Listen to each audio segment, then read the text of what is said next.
July 1, 1944. Hollandia Air Base, New Guinea. 4 P-38 Lightnings touch down after 6.5 hours over enemy territory. 3 pilots climb out with fuel gauges reading nearly empty, maybe 50 gallons left in their tanks. The 4th aircraft, flown by a 42-year-old civilian, still shows 210 gallons remaining. Same mission, same weather, same airplane. But somehow this pilot used 200 gallons less fuel than the best fighter pilots in the Pacific. The ground crew chief stares at his fuel stick, then checks it again. For months, American pilots had been flying these twin-engine fighters exactly as the manual demanded. 2200 RPM. Auto-rich mixture settings, following every procedure drilled into them since flight school. They'd been taught that deviating from these standards would destroy their engines. That running over square, high manifold pressure with low RPM was aviation suicide. But standing on that New Guinea airstrip, watching fuel readings that defied everything the Army Air Forces believed about engine management, one question hung in the humid Pacific air. What if everything they'd been taught about flying was wrong? The checker game had been going on for 20 minutes when the knock came at the screen door. Colonel Charles MacDonald barely glanced up from the red and black squares, his mind still calculating moves while the afternoon heat pressed down on their makeshift headquarters at Hollandia Air Base. Lieutenant Colonel Merrill Smith sat across from him, equally absorbed in their improvised entertainment, one of the few diversions available in this corner of Netherlands, New Guinea. "Excuse me, gentlemen?" The voice carried a quiet authority that made MacDonald finally look toward the doorway. A middle-aged man in navy khaki stood there, his uniform crisp despite the humidity. "I'm Charles Lindbergh." MacDonald's hand froze halfway to a checker piece. The name hung in the air like smoke from a crashed aircraft. Smith's eyes widened slightly, but MacDonald found himself staring at this unremarkable-looking civilian, trying to reconcile the legend with the man standing before them. That Charles Lindbergh, the one who flew solo to Paris 17 years ago? "General Hutchinson sent me," Lindbergh continued, stepping into their cramped quarters. "He thought I might be able to discuss P-38 combat operations with you." MacDonald stood slowly, the checker game forgotten. At 29, he commanded the 475th Fighter Group, but he'd grown up reading about Lindbergh's Atlantic crossing. The Spirit of St. Louis was more than aviation history. It was the moment flying transformed from circus stunts to genuine transportation, and now that same pilot was standing in their tent, asking about their daily reality of flying missions across the vast Pacific. "Of course. Mr. Lindbergh, please sit down." MacDonald gestured toward a folding chair, then called for Colonel Warren Lewis. If they were going to discuss P-38 operations, Lewis needed to be here.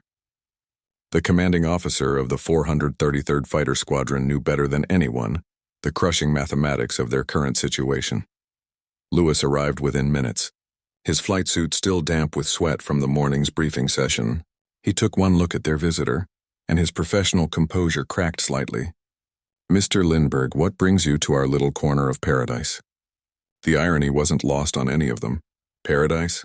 If paradise consisted of metal hangars baking under tropical sun, mud that never quite dried, and the constant buzz of insects that seemed immune to every repellent the quartermaster could provide.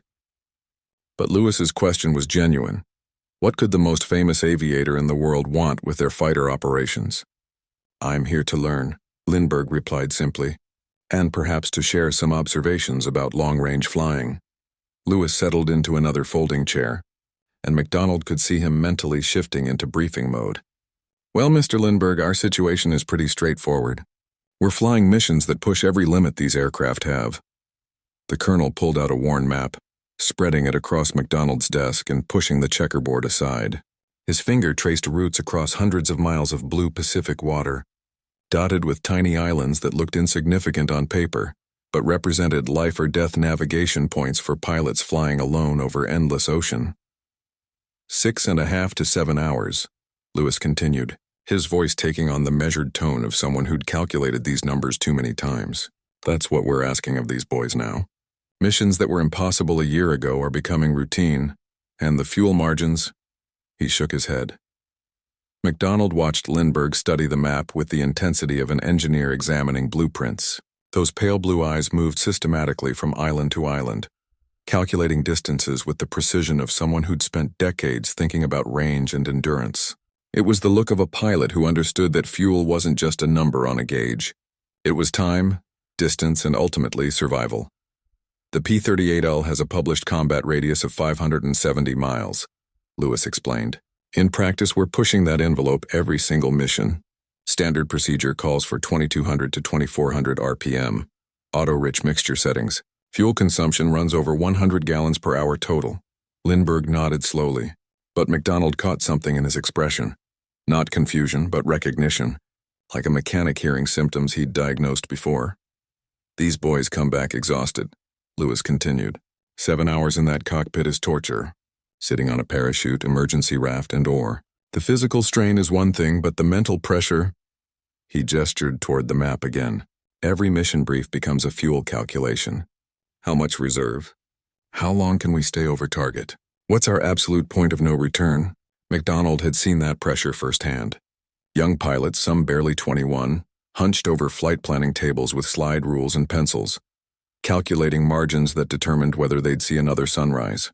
Too many good men had already been lost to empty tanks rather than enemy bullets. The mathematics were unforgiving.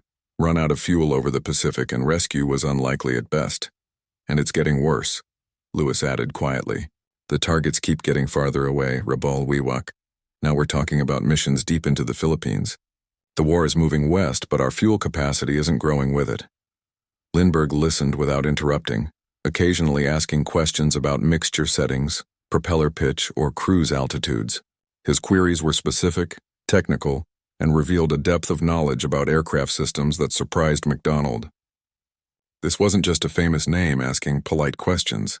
This was a pilot who understood power plant management at a level most combat flyers never reached. Have you experimented with different cruise settings? Lindbergh asked finally.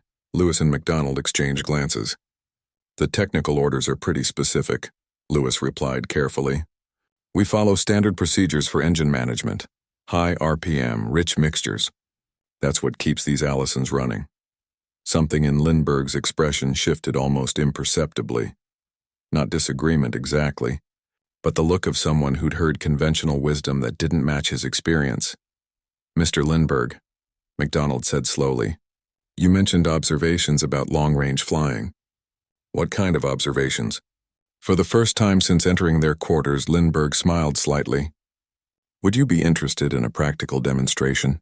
I checked out in the P-38 a few days ago, flying Dick Bong's old aircraft to the base. I'd like to join one of your combat missions. The request hung in the humid air between them. MacDonald felt the weight of command settling on his shoulders. Taking a civilian, even Charles Lindbergh, on combat operations carried risks that went far beyond normal mission parameters. But something in the man's quiet confidence suggested this wasn't idle curiosity. What did you have in mind? MacDonald asked. The recreation hall at Hollandia had seen better days, though MacDonald couldn't remember when. Dirt floors packed hard by months of foot traffic, palm thatch roof that leaked during the afternoon rains, and a single ping-pong table that served as the squadron's primary entertainment when they weren't flying missions or maintaining aircraft. Unshaded light bulbs hung from the rafters, casting harsh shadows that made every face look older and more tired than it should. MacDonald stood near the makeshift podium. Really, just a wooden crate turned on its end, and surveyed the assembled pilots of the 475th Fighter Group, 43 men, most under 25, all wearing the 1,000-yard stare that came from too many hours over hostile territory with fuel gauges constantly in mind. Some perched on folding chairs, liberated from various supply dumps. Others sat cross-legged on the floor, and a few leaned against the walls with their arms crossed. Gentlemen, MacDonald began, his voice cutting through the low murmur of conversation. Mr. Lindbergh has something he wants to share about extending our range capabilities. Lindbergh stepped forward with the measured confidence of someone accustomed to addressing skeptical audiences.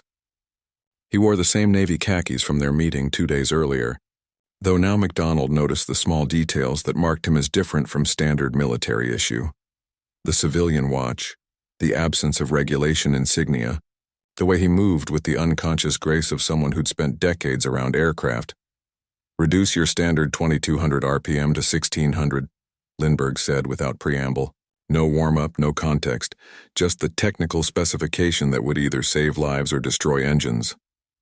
Set fuel mixtures to auto-lean instead of auto-rich. Increase manifold pressures slightly to compensate. The silence that followed was the kind MacDonald had heard before. Not confusion, but the mental grinding of pilots trying to reconcile what they'd just heard with everything they'd been taught. Lieutenant Bobby Johnson, one of their steadiest formation leaders, raised his hand tentatively. "Sir, are you saying we can cut RPM down to 1600 and use 30 inches of mercury manifold pressure?" "That's correct," Lindbergh replied. "The fuel savings run between 50 and 100 gallons per mission, depending on conditions and flight duration." The silence deepened. MacDonald watched his pilots' faces, reading the mix of hope and horror playing across their features. Hope, because longer range meant better survival odds, more tactical flexibility, and the ability to reach targets that had been beyond their grasp. Horror, because every flight instructor, every technical manual, every engine school had taught them the same fundamental principle: never run over square. Captain Jim Watkins voiced what everyone was thinking. "Mr. Lindbergh, that's going to burn up our engines. We've always been told that low RPM with high manifold pressure causes detonation." "You've been told wrong," Lindbergh interrupted, his voice carrying the quiet authority of absolute certainty. "The technique works because you're maintaining high manifold pressure while backing off RPM, not running both high simultaneously. Combined with auto-lean mixture settings instead of auto-rich, this reduces fuel consumption to approximately 70 gallons per hour total." Lieutenant Thomas Hayes, barely 22 and still carrying the eager intensity of someone who'd graduated flight school 6 months earlier, did the mathematics aloud. 70 gallons per hour versus our current 100 plus. That's almost a 30% reduction. "More than that," Lindbergh replied. "Flying at 185 miles per hour indicated airspeed, this technique provides roughly 2.6 miles per gallon. Your combat radius extends from 570 miles to 700, possibly 750 miles depending on conditions." The numbers hung in the humid air like artillery shells waiting to detonate. MacDonald could see his pilots running calculations, trying to grasp what those figures meant in practical terms. 750-mile combat radius translated to missions they'd previously considered impossible. Deep strikes into Japanese-held territory that had been beyond their fuel envelope. But the resistance ran deeper than simple mathematics. These men had survived combat by following procedures that kept their engines running and their aircraft flying. The Allison V-1710 engines in their P-38s were finicky enough under normal conditions. Tampering with established crew settings felt like gambling with their lives. "Sir," said Major Pete Peterson, a veteran of missions over Rabaul who'd earned his skepticism through hard experience, "every technical order we've seen warns against over-square operation, the risk of engine knock, piston damage. The procedure appears controversial because you've been trained to believe it would damage engines," Lindbergh replied patiently. "But consider the source of that training. How many of your instructors had experience with sustained long-range cruise flight? How many had operated these specific power plants under extended endurance conditions?" The question cut to the heart of their dilemma. Military flight training focused on combat maneuvering, formation flying, and gunnery, not the kind of efficient long-range cruise techniques that Lindbergh had perfected during his decades of civilian aviation. The technical orders were written by engineers who prioritized engine longevity over operational range, assuming that fuel capacity rather than consumption would determine mission limits. Lieutenant Colonel Smith, who'd been silent during Lindbergh's explanation, finally spoke up. "Mr. Lindbergh, you're asking us to fly 9-hour missions. 7 hours in a Lightning cockpit is already torture, sitting on emergency equipment, dealing with oxygen system quirks, fighting fatigue that affects judgment." He gestured toward the assembled pilots. 9 hours seems beyond human endurance." MacDonald nodded grimly. The physical challenges were real and couldn't be dismissed. P-38 cockpits were cramped under the best circumstances, and long missions meant sitting on parachutes, emergency rafts, and survival gear for hours at a time. Oxygen masks became increasingly uncomfortable. Radio headsets caused pressure points, and the mental strain of navigation over featureless ocean wore down even experienced pilots. "The endurance challenge is legitimate," Lindbergh acknowledged. "But consider the alternative. How many pilots have you lost to fuel starvation? How many missions have been aborted because fuel margins didn't allow sufficient time over target? The question struck home because every pilot in the room knew the answers. Too many good men had disappeared over the Pacific, their aircraft simply vanishing when fuel ran out hundreds of miles from land. Others had been forced to turn back short of their targets, allowing enemy installations to remain operational for lack of sufficient fuel to complete attacks. The choice isn't between comfort and discomfort, Lindbergh continued quietly. It's between proven techniques that extend your operational capability and conventional methods that may be limiting your effectiveness unnecessarily. MacDonald studied the faces around him, reading the mixture of curiosity and concern in their expressions. These were combat veterans who'd learned to trust their equipment and their training, but they were also pragmatists who understood that survival often depended on adapting to new information. "Mr. MacDonald," Lindbergh said finally, "would you be willing to demonstrate this technique on an actual combat mission?"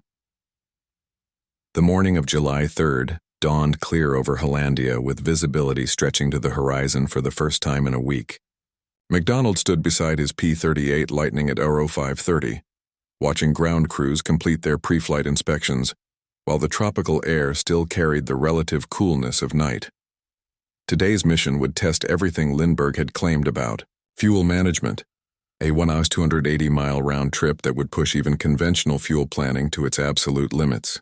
Lindbergh emerged from the operations tent carrying his flight gear, with the deliberate movements of someone who'd performed this ritual thousands of times. His borrowed flight suit fit reasonably well, though MacDonald noticed he wore civilian flying boots instead of standard military issue.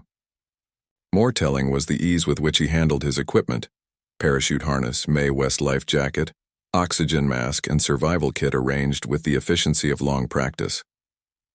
"Weather looks good for the demonstration," Lindbergh observed, glancing toward the eastern horizon where the sun was beginning to burn off the overnight haze. "Visibility should remain clear for navigation and winds are minimal."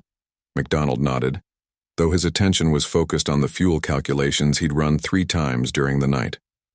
Standard cruise settings would require every drop of internal fuel capacity with virtually no reserve for combat maneuvering or unexpected headwinds. If Lindbergh's technique failed to deliver the promised savings, they'd be calculating glide ratios over open ocean.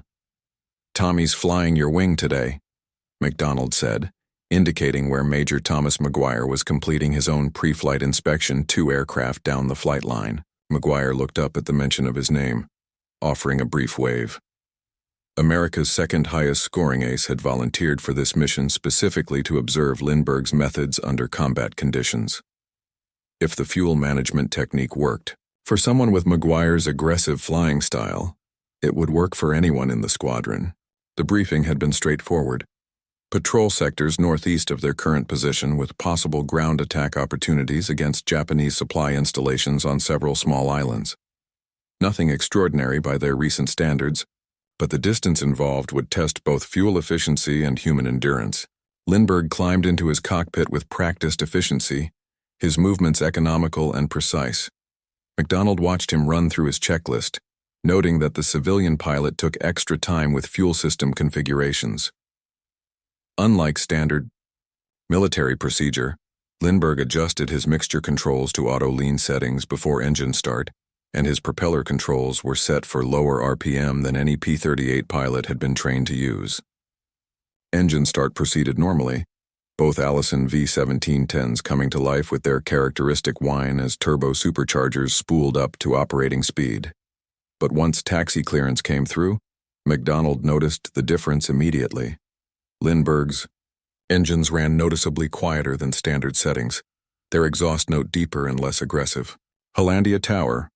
Lightning flight requesting takeoff clearance," MacDonald transmitted. "Lightning flight cleared for takeoff, runway 27. Wind calm, visibility unlimited." The 4 P-38s lifted off in formation, climbing steadily through 3,000 feet as they headed northeast toward their patrol area. MacDonald kept his throttles and mixture controls at regulation settings while maintaining visual contact with Lindbergh's aircraft flying on his right wing. Even during climb, he could see that Lindbergh's engines appeared to be developing identical power despite their different configurations. At cruise altitude, the demonstration began in earnest. Lindbergh's voice came through the radio with technical precision. Reducing RPM to 1600, manifold pressure 30 inches, mixture auto lean, airspeed 185 indicated. McDonald cross-checked his own instruments. His aircraft was consuming fuel at the expected rate, approximately 52 gallons per hour per engine, or 104 total. But visual observation suggested Lindbergh's aircraft was maintaining identical airspeed and altitude, despite its radically different engine settings. The first hour passed uneventfully, with navigation proceeding exactly as planned. McDonald found himself checking fuel flow instruments more frequently than usual, comparing his consumption rates against mission planning calculations. Everything matched expected performance, which made Lindbergh's claim seem increasingly significant. If the civilian pilot was actually achieving 30% fuel savings while maintaining cruise performance, the implications for Pacific operations were staggering. McGuire's voice broke radio silence at the 1 hour 30-minute mark. "Lead, I'm showing fuel flow approximately 20% below normal for this phase of flight." The transmission confirmed what McDonald had begun to suspect. Even McGuire, flying standard cruise settings but observing Lindbergh's technique closely, was unconsciously adopting more efficient power management. The psychological effect of watching fuel conservation in action was influencing flying habits across the formation. 2 hours into the mission, they encountered their first tactical situation. Intelligence reports had indicated possible Japanese barge traffic near Samade Island, and visual reconnaissance confirmed several targets anchored in a protected cove. Standard attack procedure called for high-speed passes with full power settings, exactly the kind of fuel-intensive maneuvering that made long-range missions problematic. Lightning flight, this is lead. Target area ahead. Prepare for ground attack. McDonald pushed his throttles forward, feeling both engines respond with increased power as fuel flow jumped to maximum combat settings. The attack run proceeded normally, diving approaches, multiple strafing passes, and defensive maneuvering to avoid anti-aircraft fire. But he noticed that Lindbergh maintained formation throughout the engagement. His aircraft responded normally to combat power demands despite its unconventional cruise configuration. The engagement lasted 12 minutes with all four aircraft expending significant ammunition against barges and shore installations. During the climb back to cruise altitude, McDonald reset his engines to standard long-range settings while monitoring fuel remaining. Combat power had consumed fuel at expected rates, leaving him with approximately 60% capacity for the return flight. "Lead fuel check," McDonald transmitted. 2 showing 60% remaining, came McGuire's reply. 3, 58%. 4, 72% remaining, Lindbergh reported quietly. McDonald double-checked his radio, certain he'd misheard the transmission. 72%. After 2 hours of cruise flight and 12 minutes of combat maneuvering, Lindbergh still had nearly 3/4 of his fuel load remaining. The numbers were impossible according to everything McDonald understood about P-38 fuel consumption. "Say again, fuel remaining." McDonald transmitted. 72% confirmed, Lindbergh replied. Fuel flow during cruise has averaged approximately 70 gallons per hour total. The mathematics were undeniable. Whilst McDonald's aircraft had consumed roughly 200 gallons during the first phase of their mission, Lindbergh had used only 140 gallons for identical distance and flight time. The 30% reduction in consumption was exactly what he'd promised during the briefing. But seeing it demonstrated under combat conditions transformed theoretical possibilities into operational reality. The return flight provided additional confirmation. Despite maintaining formation airspeed and altitude, Lindbergh's fuel consumption remained consistently lower than standard cruise settings. By the time Hollandia came into sight, McDonald was calculating fuel margins that seemed almost luxurious compared to their normal tight planning. Landing revealed the full extent of the demonstration success. Ground crews immediately began fuel measurements using calibrated dipsticks to determine exact consumption for each aircraft. McDonald had returned with 18% fuel remaining, adequate for mission completion, but offering little reserve for unexpected circumstances. Lindbergh climbed out of his cockpit with 34% fuel still in his tanks. The skepticism cracked first among the ground crews.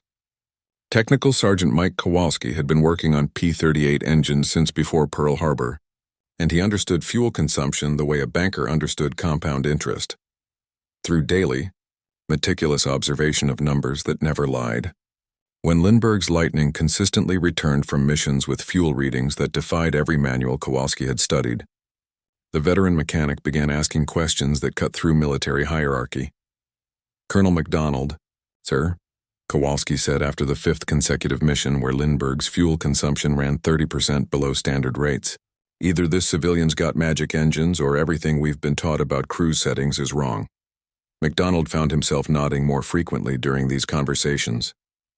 The evidence was mounting with mathematical precision that couldn't be dismissed or explained away. Mission after mission, Lindbergh returned with fuel quantities that should have been impossible given the distances flown and time airborne. More significantly, his engines showed no signs of the damage that military doctrine insisted would result from over-square operation. The pilot's resistance proved more stubborn than mechanical evidence. Lieutenant Hayes, who'd volunteered to try Lindbergh's technique on a training flight, returned from his first attempt visibly shaken by the psychological pressure of running engines in configurations that contradicted everything he'd been taught. "It felt wrong the entire time, sir," he reported to MacDonald, "like waiting for something to explode."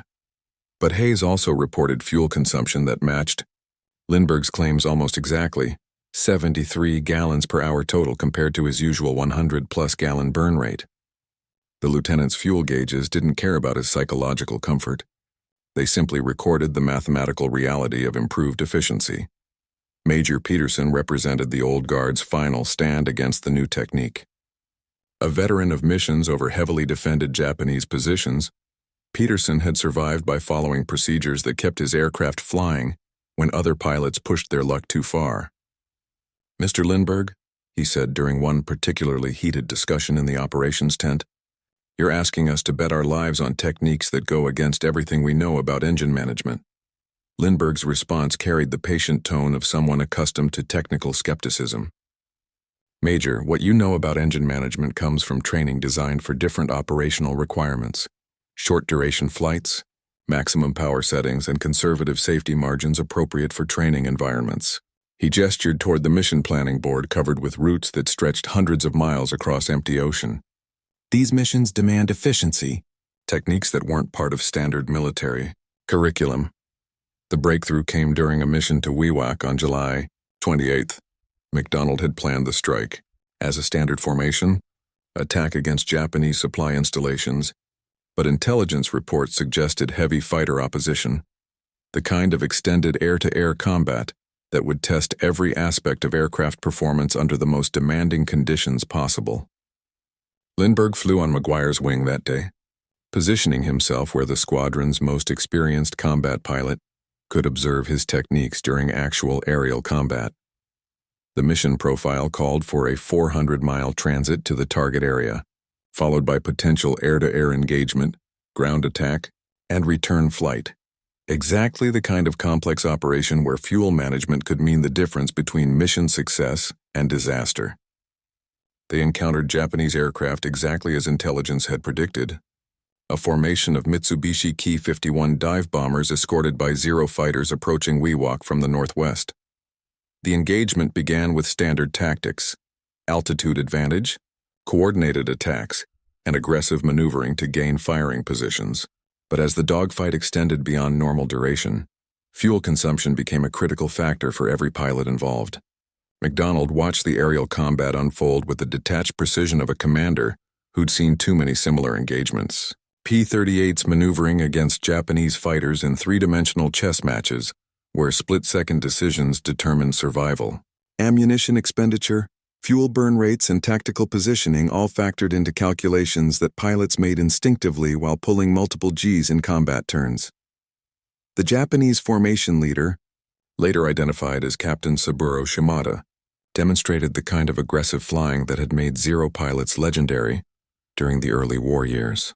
Shimada's aircraft cut through defensive maneuvers with precision that suggested hundreds of combat hours, forcing American pilots to respond with maximum power settings that consumed fuel at rates far above cruise consumption. McGuire's voice crackled through the radio during a brief lull in the engagement. Multiple bandits, ammunition running low, fuel becoming a factor. It was the kind of situation that separated experienced combat pilots from those who hadn't yet learned to manage multiple crisis factors simultaneously.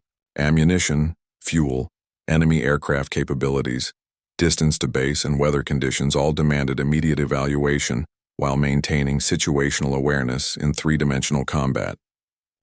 Lindbergh's aircraft maneuvered through the engagement with the same precise control he demonstrated during cruise flight. No wasted motion, no unnecessary power settings, and consistent tactical positioning that suggested complete comfort with P-38 handling characteristics. When Shimada's damaged aircraft turned directly toward Lindbergh in what appeared to be a ramming attack, the civilian pilot's response was immediate and decisive. The brief engagement ended with Shimada's aircraft spiraling toward the ocean, trailing smoke and debris. Lindbergh had scored his first and only aerial victory of the war, but the significance extended beyond individual combat success. He'd proven that fuel-efficient cruise techniques didn't compromise combat effectiveness when applied by pilots who understood both engine management and tactical flying. The return flight provided final confirmation of the technique's practical value. McDonald's formation had been airborne for over 8 hours, including extended combat maneuvering at maximum power settings. Standard fuel planning would have left most pilots calculating emergency landing options or considering water landings if headwinds increased. Instead, they landed at Hollandia with fuel reserves that seemed almost luxurious. McDonald touched down with enough fuel remaining for another hour of flight. McGuire, who'd been experimenting with modified cruise settings throughout the mission, reported similar margins, but Lindbergh's fuel gauges showed quantities that still seemed impossible. Enough remaining fuel for nearly 2 additional hours of flight time. The ground crew's post-flight inspections revealed no engine damage, no unusual wear patterns, and no mechanical problems that would suggest harmful effects from oversquare operation. Kowalski's detailed examination of Lindbergh's engines actually showed slightly less wear than comparable aircraft operated under standard settings, suggesting that efficient cruise techniques might actually extend engine life rather than shorten it. Word of the combat success spread through the 475th Fighter Group with the speed of all significant military news. Lindbergh had demonstrated fuel efficiency under the most demanding operational conditions, proven combat effectiveness against experienced enemy pilots, and returned with engine condition that contradicted every warning about oversquare damage. Major Peterson approached McDonald that evening with the grudging respect of someone whose professional skepticism had been overcome by undeniable evidence. "Colonel," he said, "I'd like to request permission to try Mr. Lindbergh's techniques on tomorrow's patrol mission." The dam had finally broken. Within a week, every pilot in the squadron was experimenting with reduced RPM settings and auto-lean mixtures. The results matched Lindbergh's predictions with mathematical consistency: 30% fuel savings, extended range capabilities, and no mechanical problems that hadn't been predicted by obsolete training doctrine. McDonald realized they'd witnessed more than a technical demonstration. They'd seen institutional knowledge challenged and overturned by evidence that couldn't be dismissed or ignored. By August 1944, the transformation was complete. What had begun as one civilian's controversial suggestion had become standard operating procedure across every P-38 unit in the Pacific Theater. Flight manuals were hastily revised, technical orders rewritten, and instructor pilots found themselves teaching techniques that directly contradicted everything they'd learned during their own training. The institutional revolution had occurred with startling speed, driven by results that commanders couldn't ignore. McDonald stood in the operations tent, studying mission planning boards that would have been impossible just months earlier. Routes stretched deep into Japanese-held territory. 950-mile round trips to Balikpapan, extended patrols over the Celebes Sea, escort missions that pushed P-38 capabilities to limits that previous doctrine had considered fantasy. The numbers told the story with mathematical precision. Combat radius extended from 570 miles to 750 miles. Fuel consumption reduced by 30%. Mission capability, in terms of flight time, increased by 40%. Colonel Lewis approached with the latest operational reports, his expression carrying the satisfied look of an officer whose tactical problems had been solved by unexpected innovation. The 432nd Squadron completed an 8-hour escort mission to Borneo yesterday, he reported. Full formation, no fuel emergencies, adequate reserves for combat maneuvering over target. The significance wasn't lost on MacDonald. 8-hour missions had been theoretical discussions just 4 months earlier. Now they represented routine operations that pilots planned with confidence rather than desperate hope. The psychological transformation matched the technical advancement. Crews no longer calculated fuel margins with the grim precision of men expecting to die from empty tanks over endless ocean. Technical Sergeant Kowalski had become an unexpected expert on the new procedures, training ground crews throughout the Pacific on mixture settings and power management that maximized fuel efficiency. His maintenance reports consistently showed engine condition that matched or exceeded standard operational parameters, definitively disproving decades of warnings about oversquare damage. Colonel Kowalski reported during one of their regular maintenance briefings, "Engines operated under Mr. Lindbergh's settings are actually showing less wear than comparable aircraft run at standard cruise power. Lower combustion temperatures, reduced mechanical stress, and improved fuel atomization are extending service life rather than shortening it." The technical vindication represented more than mechanical validation. It suggested that institutional knowledge, codified in training manuals and perpetuated through military instruction, could be fundamentally wrong about basic operational principles. The implications reached far beyond fuel consumption into broader questions about how military organizations evaluated and adopted new information. Lieutenant Hayes, now one of the squadron's most vocal advocates for the new techniques, had personally flown over 200 hours using Lindbergh's methods. His logbook documented fuel savings that accumulated into tactical advantages, measurable in combat effectiveness. "Sir," he told MacDonald during a mission debrief, "yesterday's patrol to Halmahera would have been impossible under old cruise settings. We flew for 9 hours, engaged enemy aircraft over target, and landed with fuel remaining for another hour of flight. The human element had proven as adaptable as the technical systems." Pilots initially concerned about 9-hour endurance missions discovered that reduced engine noise and vibration from lower RPM settings actually decreased fatigue during extended flights. Cockpit comfort improved, oxygen system demands remained manageable, and the psychological pressure of fuel calculations diminished to acceptable levels. Major McGuire had emerged as the technique's most effective advocate among combat pilots. His reputation carried weight throughout the fighter community, and his endorsement of Lindbergh's methods influenced pilots across multiple squadrons. "The old way of thinking about fuel management was killing us," McGuire observed during a gathering of squadron leaders. "Not through mechanical failure, but through self-imposed limitations that prevented us from reaching targets that should have been within our capability." The strategic implications became apparent as mission planners realized that P-38 units could now strike targets previously reserved for longer-range bombers. Japanese installations that had been beyond fighter reach were suddenly accessible to formations capable of flying nearly 10 hours with adequate fuel reserves for combat operations. The tactical balance in the Pacific shifted as American fighters gained operational range that matched the vast distances of oceanic warfare. Word of the fuel efficiency breakthrough spread through unofficial channels that connected P-38 pilots across the entire Pacific theater. Squadron commanders from Australia to the Aleutians began requesting detailed briefings on cruise techniques that promised to extend their operational capabilities. The informal network of communication that existed among fighter pilots carried technical information faster than official military channels.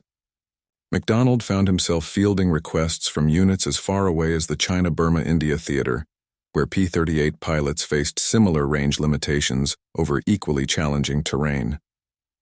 The techniques that Lindbergh had demonstrated over Pacific waters proved equally effective over Himalayan peaks and Burmese jungles, confirming that fuel efficiency principles transcended specific operational environments. By late 1944, training squadrons in the United States had incorporated the new cruise procedures into standard instruction curricula. Newly graduated pilots arrived in Pacific combat units already familiar with techniques that their predecessors had learned through dangerous trial and error over hostile territory. The institutional learning curve had been compressed from months of combat experience into weeks of systematic training. The statistical evidence became overwhelming as operational reports accumulated. Pilot survival rates improved measurably as fuel-related emergencies decreased. Mission success rates increased as formations could remain over target areas for extended periods. Enemy installations previously protected by distance became vulnerable to regular attack by fighters capable of reaching them with adequate fuel reserves. Lindbergh's departure from Hollandia in August 1944 marked the end of his direct involvement with Pacific operations, but his technical contribution continued to influence combat effectiveness throughout the remaining war years. He left behind a cadre of pilots and ground crews who understood fuel management principles that would serve as foundation knowledge for jet-powered aircraft development. In the post-war era, the institutional lesson extended beyond aviation into broader questions about military doctrine and innovation. The P-38 fuel efficiency breakthrough had demonstrated that conventional wisdom, even when supported by extensive training programs and technical documentation, could be fundamentally incorrect about basic operational principles.